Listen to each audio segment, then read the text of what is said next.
Paborito din ba to ng mga anak nyo guys? Tara, samahan nyo akong magluto.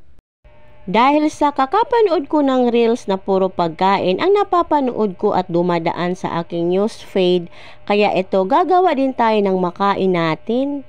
Champurado naman ang ating lulutuin at matagal na rin talaga tong request ni Yusen, kaya siya naman ang ating pagbigyan. Meron tayong malagkit na nasa 1/2 kilo kokowa or kokwa, na ang tatak niya ay Rikowa or Rekwa. Bahala na kayo dyan sa pronunciation. Ang ating gagamitin naman na asukal ay nasa 1/4 kilo. Depende sa inyo kung anong kulay ng asukal ang gagamitin. Akin itong wash sugar. Pwede din naman white sugar or brown sugar. Bahala na kayo dyan. Lastly na ating gagamitin ay itong ating evaporadang gatas. Inilagay ko na siya dito sa aming kaldero at ito nga hinugasan ko siya ng 2 beses para matanggal naman yung mga alikabok na kanyang nasagap. Alikabok talaga. Char.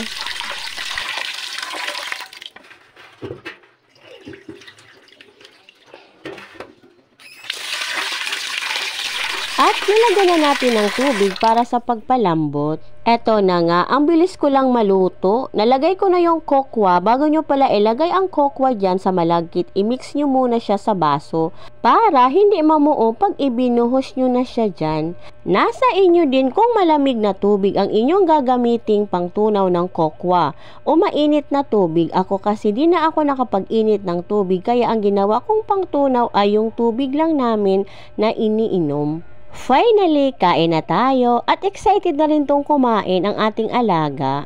Masarap sana to guys, partneran ng tuyo, kaso wala kami nun. Kaya goods na to.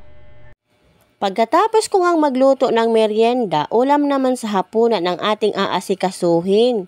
Meron naman ako ditong pork chop na imamarinate muna natin bago iprito o iihaw. Depende na lang talaga to mamaya kung anong luto ang gagawin. Basta ang mahalaga, timplahan na natin. Dahil nga nalinisan ko na siya, kaya ayan. Nilagyan ko na siya ng pampalasa. Pero bago ko yan nilagyan ng pampalasa, pinukpok ko muna ang karni guys ng very slight lang. Ang ginamit ko nga pagpukpok ay ang likod ng kutsilyo. Di ko na nga na-videohan at nakalimutan ko na. Ang purpose pala guys kung bakit kailangan natin siyang pukpukin ay para lumambot na yung karni. After ko siyang mamarinate, prito ang napagpasyahan naming luto. Kaya ayan, ayoko rin naman siyang lagyan ng breading mix. Ito ang gusto kong luto sa kanya, kaya achieve naman ang gusto kong luto.